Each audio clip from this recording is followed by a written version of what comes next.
From the newsroom at news.com.au.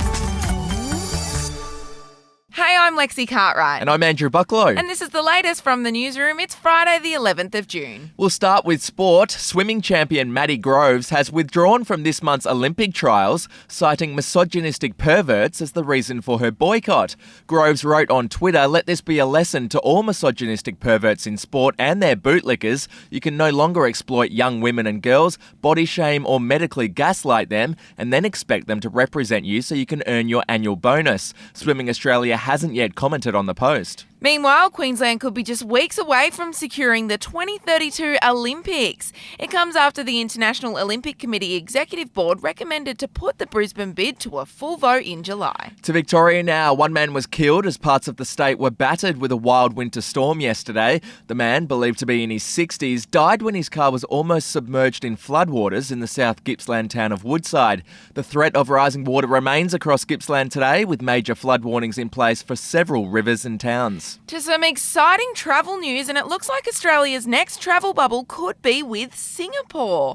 Prime Minister Scott Morrison met with Singapore's Prime Minister overnight to discuss the plan. Mr Morrison didn't give a timeline for the bubble, but said it'll happen when both countries are in a position to do so. There is still some time before we reach that milestone, but there is nothing impeding us, as we've discussed today, from getting on with the job of putting systems in place that will enable such a bubble to emerge between Singapore and Australia as it does now occur between Australia and New Zealand. To royal news now. Prince Edward did his best to dodge questions about Harry and Meghan in a TV interview overnight. Here's what happened when he was asked about the controversial couple. I wonder how you view that now, or how you look at that particular situation. I stay way out of it. It's much the safest place to be. And do you feel any sadness about how it's played out? Oh, of course, it's there are all sorts of issues and circumstances there, but we've all been through there.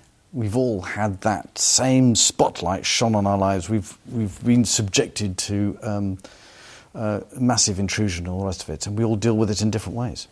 To music news, one of the members of Human Nature is leaving the group. Phil Burton has made a family decision not to join his bandmates when they return to Las Vegas for their upcoming residency. Phil says he'll still perform with Human Nature when they're in Australia. And finally, the executive producer of Keeping Up with the Kardashians has revealed which family member disliked filming the most. Yeah, that was Kylie Jenner. Okay. Now, not surprisingly, the EP said the person who most loved her time in front of the camera was Kim Kardashian. Oh, I'm shocked. Yeah. The last ever episode of the reality show is set to air today on Foxtel's E! channel. Good riddance. If you want news.com.au with fewer ads and member rewards, get news.com.au premium today at news.com.au/premium membership. That's it from the newsroom. We'll be back with another update in the Arvo. Your update from news.com.au.